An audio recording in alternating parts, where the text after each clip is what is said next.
तो भाई लोग आज मैं आपको बताऊंगा 8.5 टन में ड्रायर फिल्टर कैसे लगाते हैं। ये देख सकते हो कि लगाने का आपको तरीका बताता हूँ, और प्रॉपर तरीके से बताता हूँ कैसे लगाते हैं। और अपना जूना ड्रायर फिल्टर यहाँ पे रखा है, जो कि कंप्रेसर के साथ रखा हुआ है, निकाला हुआ है, क्योंकि अपने कंप्रेसर 8.5 टन का फिटिंग कर रहे थे।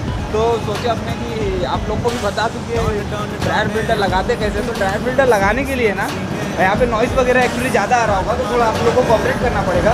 ड्रायर फिल्टर लगाने के लिए सबसे पहले कि इस पर टेफ्लॉन प्रॉपर तरीके से लगा लेना चाहिए, क्योंकि ये एल्युमिनियम नहीं रहता है, मतलब क्या बोलते हैं इसको यार, पीतल नहीं रहता है, ब्रास वगैरह का नहीं रहता है, ये रहता है लोखंड का। तो टेफ्लॉन प्रॉपर लगाना ज़रूरी है, और इसमें भी लगा देने का कि प्रॉपर टाइटिंग हो जाए।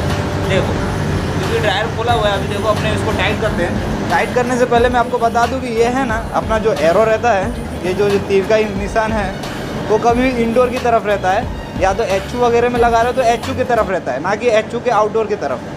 तो इसका ध्यान देना बहुत ज़रूरी है, इसका बहुत अहम रोल होता है। तो इसका ये देख सकते हो।